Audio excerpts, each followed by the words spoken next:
Welcome back, everybody. I'm Professor G, and today what I want to do is I want to give you a very brief sort of general overview of ancient Indian history.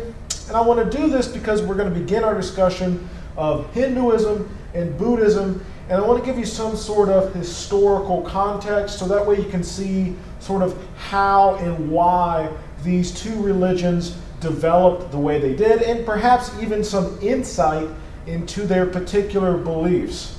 Okay, so let's get started. Again, it might help you if you want to pull up a world map, specifically a map centered around Asia. That way, if I throw out some landmarks, if I throw out some geographical locations, you can kind of picture in your head where I'm talking about. So, where we're going to begin is we're going to begin talking about the Indus River. The Indus River is where civilization begins in ancient India.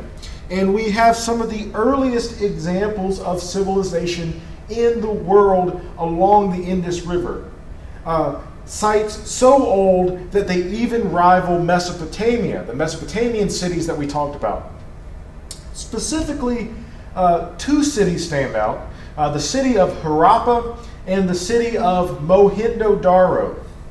And these cities collectively are referred to as the Harappan civilization, which spanned from about, again, this C means circa, around 5000 BC to about 2000 BC, okay, give or take a few hundred years maybe. So the problem with talking about Harappa and the problem with talking about Mohenjo-Daro is, yes, they are some of the oldest cities we have ever found in the world, but unfortunately we don't know a whole lot about them. And this reflects, it's partly historians' fault, it's partly just due to the fact that we don't really, it's just for two reasons. First of all, history tends to be Eurocentric.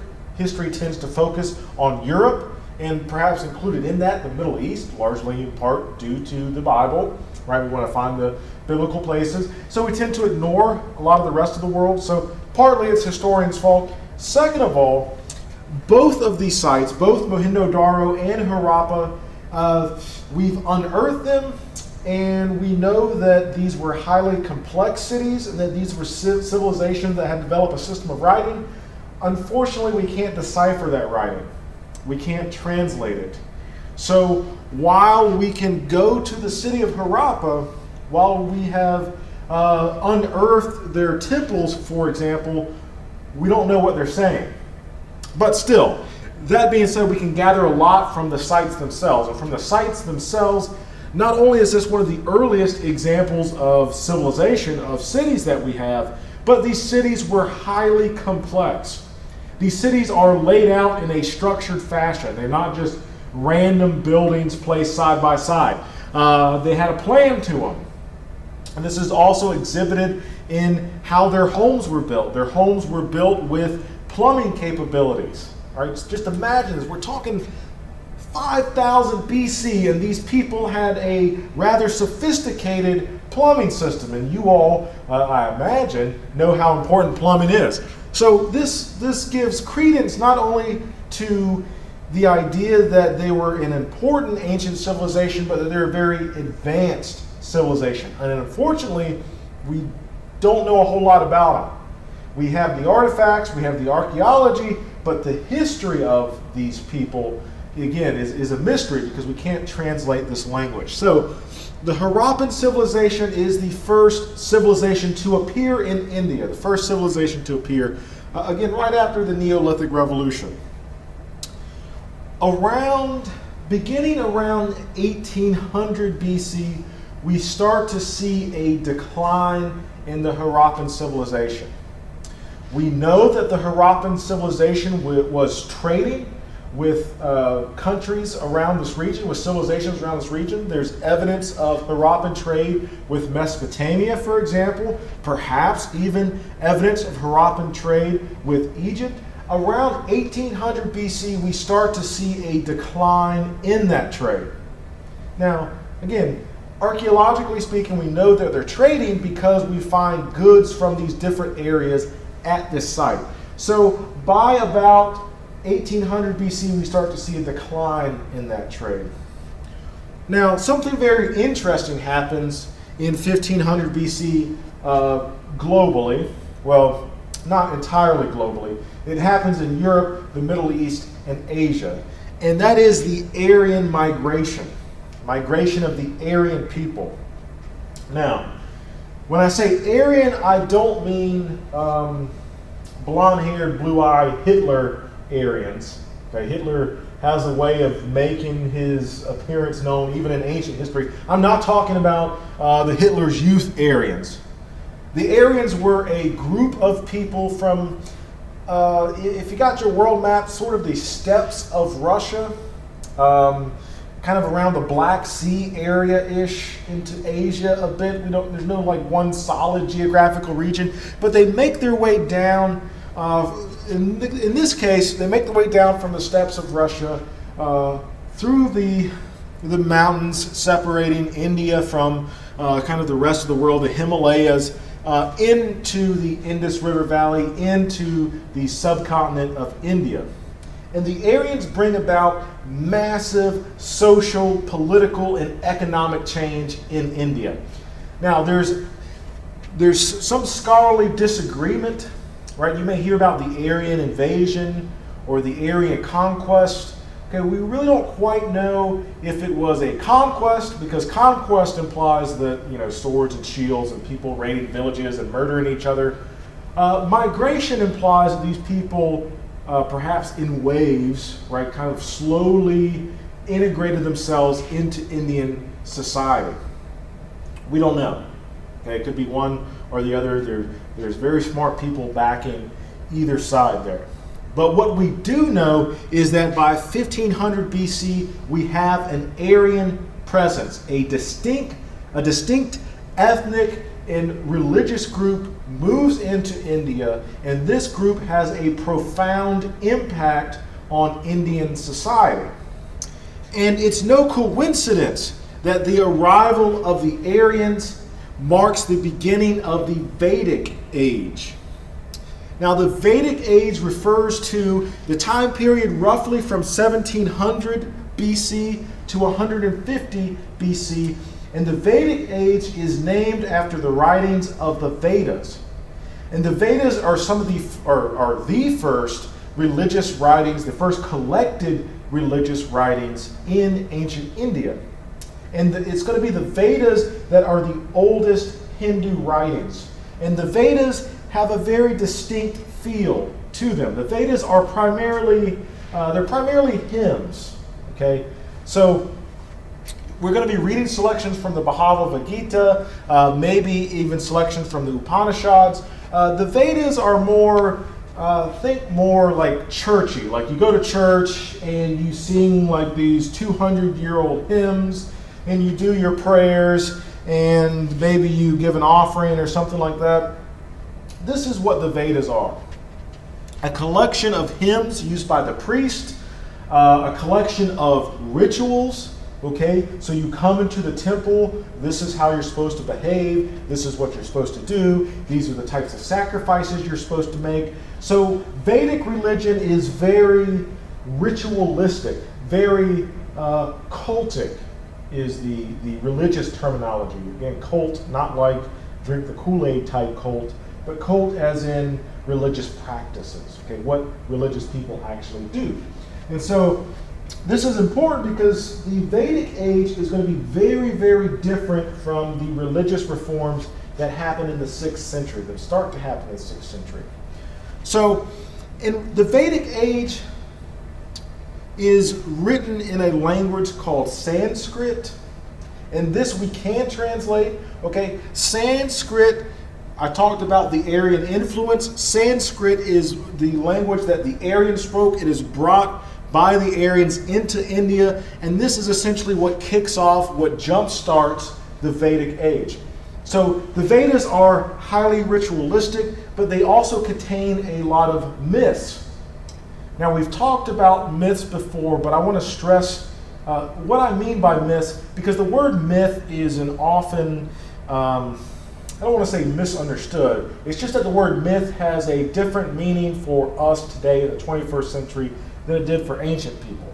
Okay, when I say myth, right, if me and you are talking and say we're having a discussion about, I don't know, politics, and you say, well, I heard so-and-so did this, and I say, well, no, that's just a myth.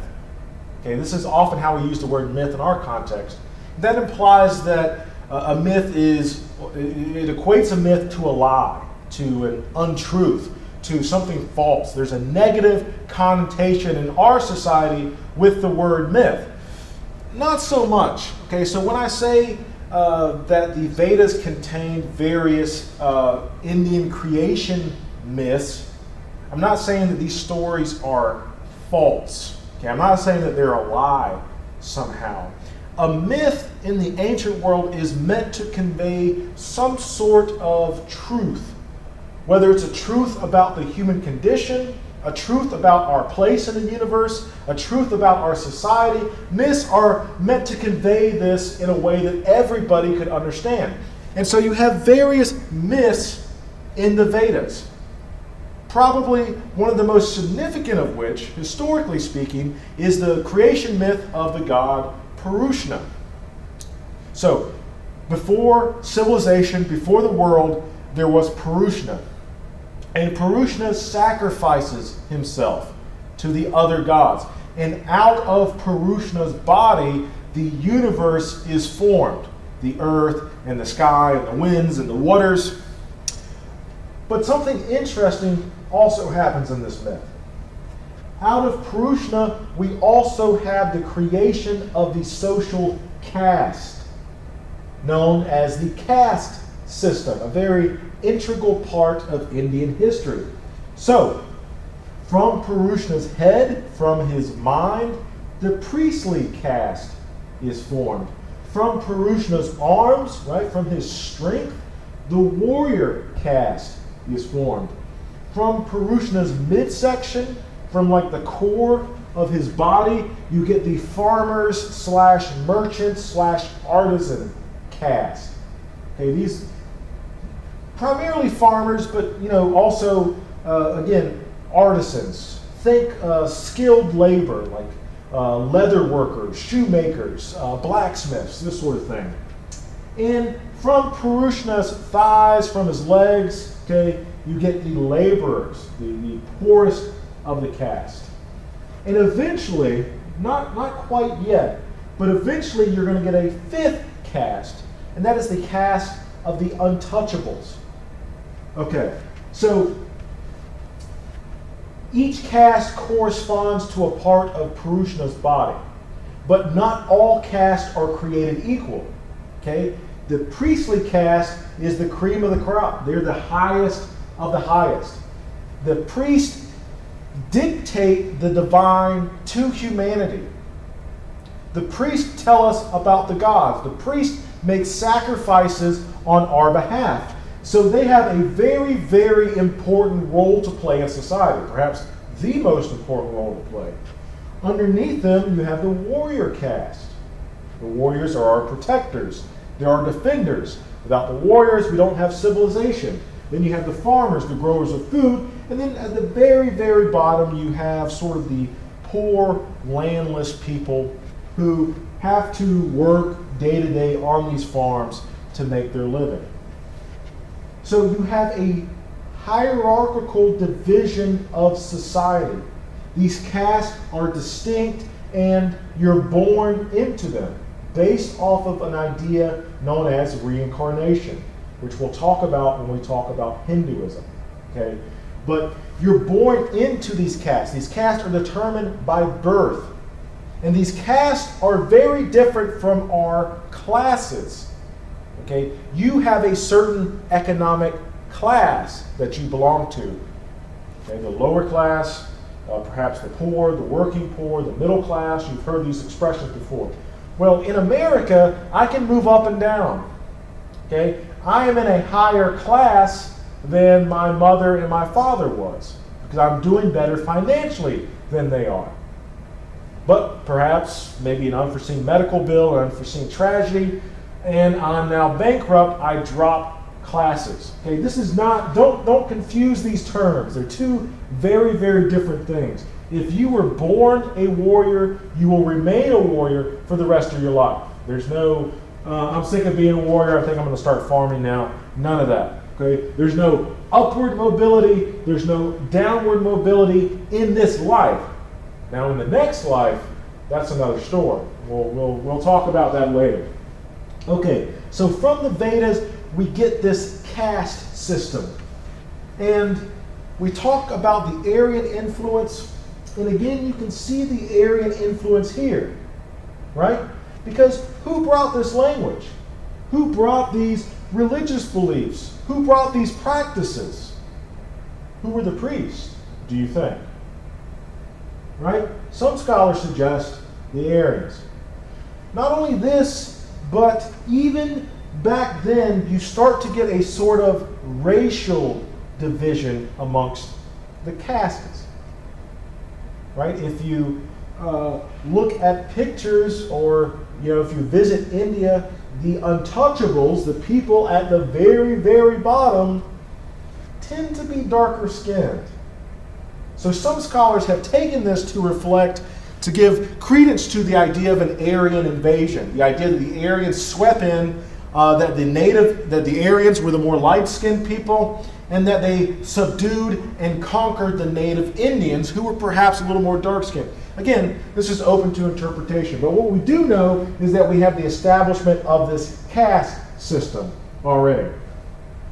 So the Vedic age, you have the writings of the Veda and the introduction of the Vedic religion, which is highly ritualistic, very formalized, very divided up in these castes. Okay, the people in charge of the temple, in charge of the rituals, were the priests.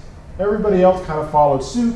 You would do your own rituals at your house, right, amongst your family, and this was also outlined in the Vedas. Well, by the 6th century BC, people start to question this idea. You have new schools of thought that are springing up. People are getting somewhat uncomfortable with this caste system, and people are starting to question the traditional assumptions of Indian society and of Hinduism, starting to question some of the basic assumptions of Hinduism. So you get new religious movements that crop up.